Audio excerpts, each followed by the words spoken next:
So, Freddy Fazbear, Chica, Bonnie, and Foxy, they're back. But if you're thinking about seeing Five Nights 2, you better hold up.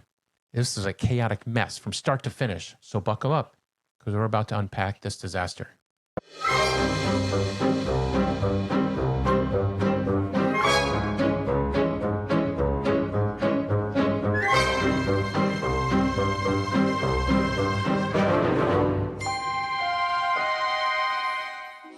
All right, and welcome to the Horror Comedy Hangout podcast. My name's Chris, the independent filmmaker. I'm Jess, the non-independent filmmaker. That's right, and we have another movie review for you tonight. What are we reviewing? We are reviewing Five Nights of Freddy 2. That's right. Yeah. Yes. So we just saw this the other day, and we are ready to give you the review. Mm-hmm. Now, we really liked the first one, right? Yeah, we enjoyed the first one a lot. We just can't remember if we saw it at home or at the theater. I don't remember either. Oh, that's because it came out 2 years ago. It came out 2 years ago, and it came out on Peacock and streaming in the theater at the same time. Yeah. So we might have seen it on Peacock. We might have, yeah. But that one, it did have mixed reviews, but I liked it overall. It was fun. It was a great time. Mm-hmm. A good introduction into the world. Told the story well. Yeah, and especially if you didn't play the game, I felt like I was on board real fast. But we do have a disclaimer. We kind of said that just a second ago, but we don't play the game. The video game. We haven't played the video game. We didn't know the lore until the movie came out. So we weren't fans of Five Nights before this. So I just wanted a little disclaimer on that. We're not gamers, sorry. Yeah, we're not the gamers, but we are movie people and love the movies. Love movies. All right, so you want to know what it's about, right? Well, yeah. I mean, I kind of know. They don't know though. You might know what it's about, but I was the one sitting next to you in the theater. Remember? I do remember that. So this takes place a year after the other film takes place. The Mike, the former security guard, played by Josh Hutcherson, and Vanessa, played by Elizabeth Lale. Yes, we're saying that correctly. Yes, and so they were both trying to protect Abby from all those horrors that happened at Five Nights on the original film from Abby. But Abby is really missing her friends because she connected so closely with Freddy, Bonnie, Foxy, and Chica. And she's having a hard time making friends at her school. So she just has this deep connection and yearning to go back. And she's like this outcast. So it was funny because one of the kids in the school just says, "Hey, why don't you go back there?" Because she's in this robotics class. Yeah. So they were like, "Hey, why don't you just go back and see your friends? See your friends and see if you can fix them." So of course, Abby sneaks out in the middle of the night and goes there. Well, she goes back to the original. And she ends up at the original one, which is super cool because I didn't realize it was more than one. Yeah, I didn't either. But then she picks up. Hard for me to say. Yeah. This is cool, like old speak and spell kind of thing. The first one, though. At the first one. Yeah. And then she begins to start communicating with Chica through the speak and spell, and she gets Abby to go back there, does some things to get the animatronics to be able to get out of Five Nights of Freddy's Pizzeria, and then all chaos ensues as the animatronics escape the pizzeria, and then a secret person comes back into Vanessa's life that kind of turns everything upside down as well. And Josh and Vanessa and Abby are forced to take on the animatronics and get them back again. Yeah. And some other ones, the withered ones as well. Yeah. It's a lot. Yeah. It's a lot of animatronics. A lot of animatronics, yes.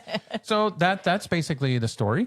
And we did talk about Mike, Abby, and Vanessa, obviously. So, but we also have a couple other people that are in it that are big people. Yeah. So we have Matthew Lillard that was in the original. He is the Yellow Rabbit, where I don't think we're giving anyone away if you've already seen the first one or played the game or know the lore or any of those other things. or.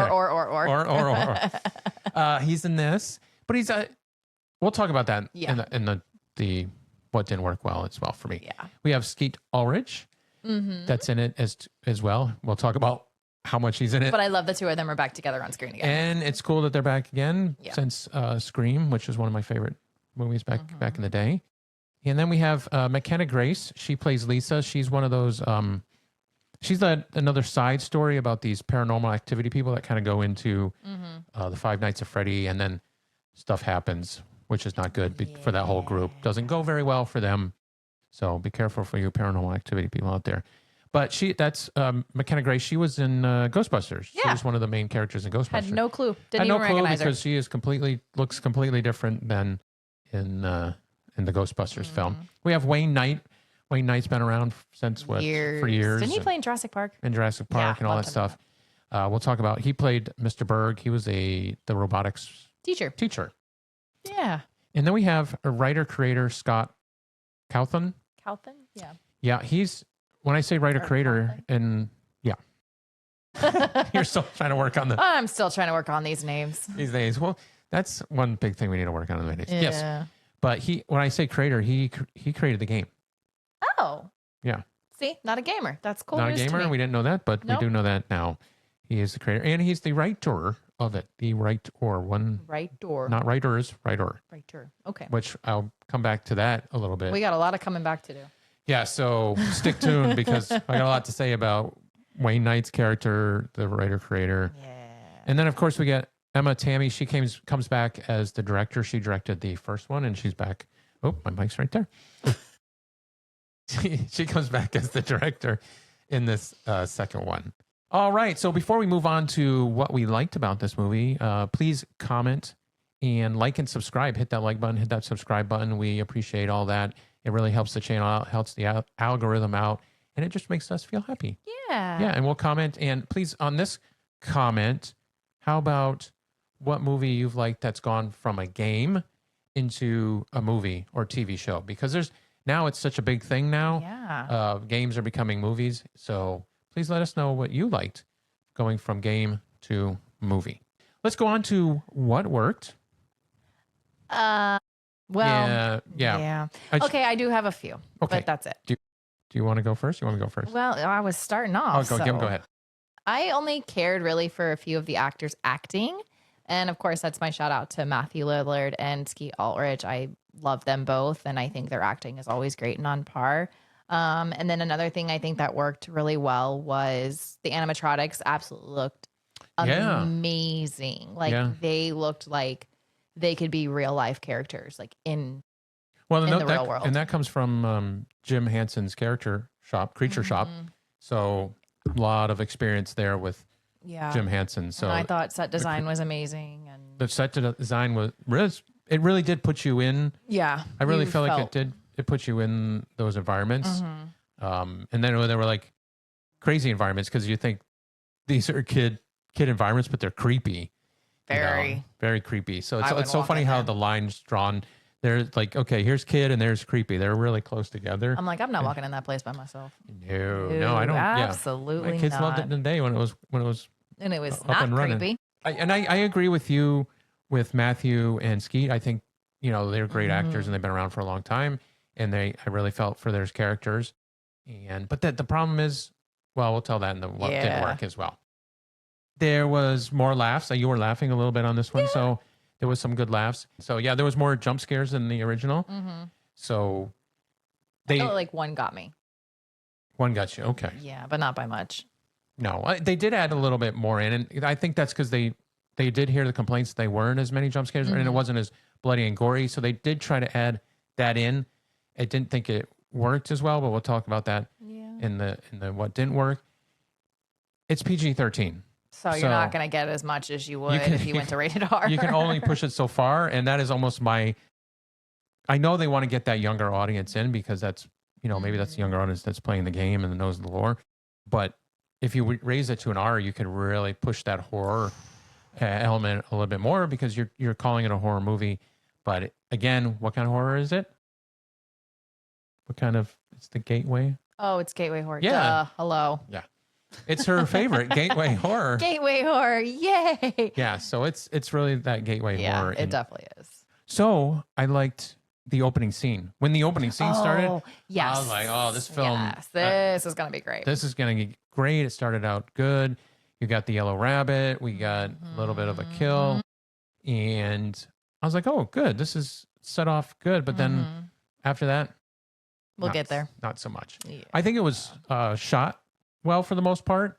It's got the horror vibe. I like the, the contrast shadows and that kind of thing. I don't like when horror movies are bright Yeah. comedy like. No, I don't want it to be bright. No, contrasty shadows, all that kind of thing. So I think it looked pretty good for that. Yeah. And then the sound was great.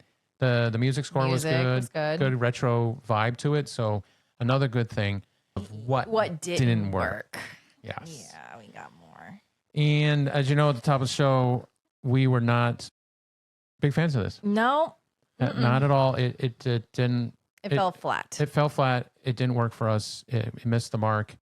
And I think really even from the beginning, the pacing was slow. Oh. It took a while to get through that first act. And the characters were very wooden. They didn't seem to gel like they did in the first one. And that's the funny thing about it too, is like, the main cast of Vanessa, Mike, and Abby are the people that just were in the original. So they've been working together, and it didn't mesh. It didn't mesh. It was awkward. I felt like, and I hate to say this because I filmmaker and writer and stuff, like the writing just didn't seem to work for me. It was just the dialogue just didn't work. It just lacked dynamic. It just was very stoic to me. And like even the relationship, there was supposed to be some kind of possible blooming relationship between Vanessa and Mike. Yeah. And I get there'll be some awkwardness because the characters don't know what to do, but then it was just like, even the people that are playing the characters it just seemed forced and they didn't jive well this time. No. And I'm like, maybe it was because of the script, because it's the same director, and the director did the other one. So she knows the films and she knows the lore and all that stuff. So I felt like she directed them fine in the first one. I'm like, but I guess I just have to keep going back to the writing. And I just think that even good actors, like, because I like Josh and I even like the other girl, she's been in a lot of stuff. It just didn't work. Even Abby's character at times, she wasn't believable at all. She had one single motivation, and that was just to find her friends. And I just didn't have any sympathy for her. I didn't feel it as much. No. Throughout the one, they just fell flat, and the characters just felt like they were moping through the movie. Moping through the movie. And I've heard other people say this too. It's just like, I get it, because if you're a fan of the game, you're hating this review of us. You're just hating us right now. You're fuming about this. I felt like it was written to get the animatronics out. So it's just like in the middle, blah, blah, blah, blah, blah, animatronics, blah, blah, blah, blah, blah, animatronics. I think it was just. And too many animatronics. I was so confused. Well, we're confused because we don't know the lore in the video game. Yeah. About the older ones, the withering ones that are weathered away, and then the different ones that are shiny and all like that. So. And then the busted up ones from the first movie. Oh, That's what I was saying. It was a lot. Yeah, I just wasn't connected to the characters, and like I said, with the writing, I bash anything that's this guy's got a film in the theater. Do I? Not yet. So the thing is, and I've seen this before, and I want to bring up, and I want to see what you think because you've watched The Godfather. Yeah. I arguably the best movie ever made, but the writer who wrote the book, Mario, I can't think of his last name. Oh, I can't either. They tried to get him to write the screenplay, and it just wasn't working. So they had to bring in, oh my God, Francis Coppola. Francis Ford Coppola. They had to bring him in, and they wrote it together. So I'm like, why? We have a masterpiece. Yeah. So why didn't we bring another writer in? I mean, and again, they might have, because not every writer that writes on a project gets credited. So maybe they did bring other writers in, but I just feel like there should have been another writer. And if they wrote significantly, maybe they would have been credited on here, because I just feel like if you wrote it, I think it suffered from the writing and the acting. Yeah. Which I guess is, it all flows, but it all flows. And I'm like, I mean, you can have your side of it. Maybe it's just the acting sucked, or it just sucked because the writing was, I don't know. It didn't flow well. There wasn't a storyline, and that's why I say I like the other one better. But other people are like, well, that one, are like, it's okay. But I was like, it had a story. It made sense. It was a movie. And we're doing movie reviews, right? Right? We're doing Yeah, movie right. reviews. As far as I know. So we have to review this as a movie. And so we're taking it and looking at it and breaking it down as a movie. And other people, because right now, as we speak, it's 89% on Rotten Tomatoes for audience side.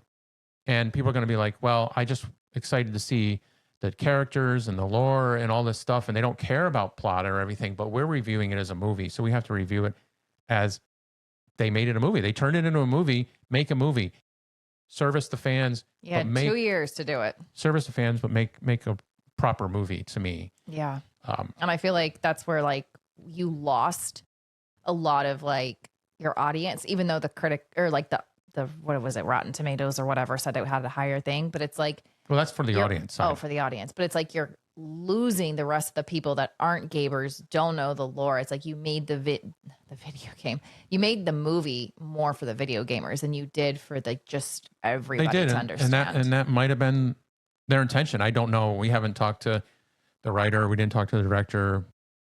We talked to Jason Blum. Unfortunately, you want to talk to us? We'd love to talk to you. That's right. We'd love to talk. Because that's the other thing too, is I still love Blumhouse. I'm a huge fan of it. It's your favorite. Yeah, it's my favorite. I would love to work for Blumhouse if you're listening.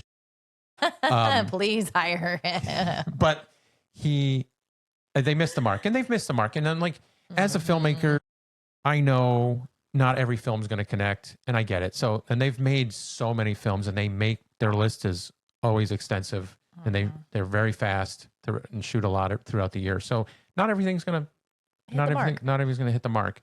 So I understand that. So that's why I like to say what worked and what didn't work, because to me, it's like there's some good parts of the film, but some of it just didn't work for us. Yeah. And, it's going to be for those hardcore fans, those gamers, they're going to love it. And we can tell they already are loving it. But for a person that's not part of that gaming world, yeah, then I don't know if you're gonna really like it. Yeah. And we're not recommending it, that you go out and spend your hard-earned dollars. As people that haven't seen it, and if you're people that don't follow the game or the lore or anything like that, we're not recommending. Wait till it comes out on the streaming to go see it. 100%. Yeah, stay home for it. Yeah, we still love you, Blumhouse, but this one is no, they're not. This is a miss. How are we going to rate this on Screaming Smiles? What are you rating it? I'm like a 1.5 to 2. I guess a 2. Okay. I was going to say, I don't want to put 1.5 to 2, but I guess a 2. All right. That's what I'm going with 2. We agree again. We agree again. Yeah. We're giving it a 2 out of 5 Screaming Smiles. Yeah. Sorry, guys. Sorry, everyone. This one just missed the mark for us. And hopefully, and that's the other thing too. Obviously, there's some things in the trailer, and so they're setting up for the third one. So we all assume that there's going to be a third one, and that's going to really push more towards the Yellow Rabbit and the William Afton side of it. So we're kind of looking. Oh, finally! So we're going to look for that. I'm excited to see, if we explore more of what happened with Skeet and Matthew's character and the Yellow Rabbit and how that all became. That would be super cool to see all that, really, and then to see more of them, because that was the other thing too, is we didn't see them at all. Yeah, we didn't see them enough. They were hardly in that at all. Matthew and Skeet were hardly in it at all. Yeah, so, little cameos. So that's our review of Five Nights at Freddy 2. So if you enjoyed this content and you enjoy watching us, please like and subscribe. Hit that like button, please, and comment as well. Yeah, we love the comments. Please comment. Just say hi. Absolutely. And until the next time, we will see you. Have a good night.